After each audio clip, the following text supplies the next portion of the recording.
Moi, quand je suis rentré dans ce bâtiment, j'ai découvert une architecture qui était d'une très grande simplicité, très forte dans sa manière de porter les éléments, de la construire, et surtout avec des éléments additionnés pour accueillir les personnes qui venaient, qui demandaient une lecture délicate. L'architecture est tellement belle et ce que l'on voit de détail est tellement l'expression d'une fonction d'origine, de 48 ou d'avant, de 46, qu'il faut surtout ne rien toucher. Moi, je me suis occupé surtout de faire fonctionner le musée, c'est-à-dire amener, par exemple, une grande percée pour comprendre tout. Le bâtiment d'à côté était isolé, on l'a ouvert. Il y avait une partie ancienne qui datait de 1920. J'ai dit il faut quand même qu'on en garde au moins un morceau, qu'on l'exprime, et ensuite le reste, il faut être le plus prudent possible. C'est-à-dire qu'il faut dire que si j'enlève tous les tableaux, il reste quand même un bâtiment fonctionnel.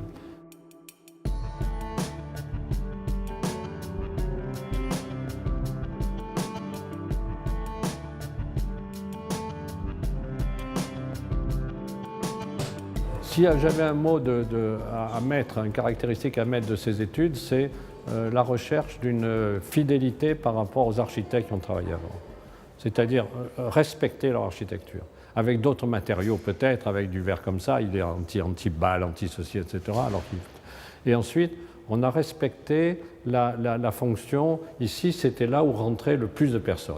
Et donc, il fallait que ça soit l'entrée, parce que c'est un grand volume. On a rajouté des choses, mais on a voulu que ça soit une expression rajoutée. Par exemple, on a mis une ossature métallique pour pouvoir supporter et pendre cette passerelle. À différents niveaux, on passe dans ces différents niveaux. La seule chose que j'ai, moi, essayé de respecter, c'est avoir un effet de longueur qui soit exceptionnel.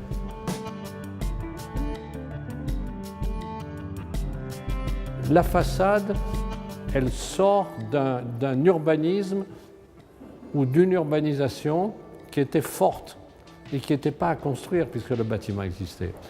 On a découvert la qualité de la fonctionnalité et on l'a gardée par des traces. On a voulu garder la différence de volume entre 1948 et 1960. Et ensuite, il n'y a qu'une couleur, partout, c'est la même couleur.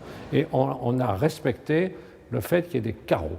Donc c'est plutôt le temps à y passer et aussi que les emplacements, la manière de mettre les tableaux qui correspondait à ce que voulait Pierre Dumont. Le mode de fixation qu'on a étudié ensemble et qu'il avait trouvé, on l'a respecté. Quand ce tunnel a été fait, il est évident que cette voie a enterré une partie. Il y a des fenêtres qui ont été enterrées ici. Quand on descend la rampe, on va quelque part, on va chez quelqu'un. On était obligé d'être en bas et toutes ces deux rampes ont été étudiées, une fois une rampe, un escalier, deux rampes de manière à pouvoir y aller. Alors, il y a une intimité, mais c'est un musée privé. Donc on rentre là-dedans un peu comme quand on rentre dans la grotte Chauvet, quoi. Je veux dire, on sait qu'il y a quelque chose, mais on y va discrètement, on y va sans bruit. Il est posé sur le quai, en bas, et la seule chose qui est enterrée, c'est ce qu'on a laissé, qu'on n'a pas pu défaire, c'est le transfo qui est dessous.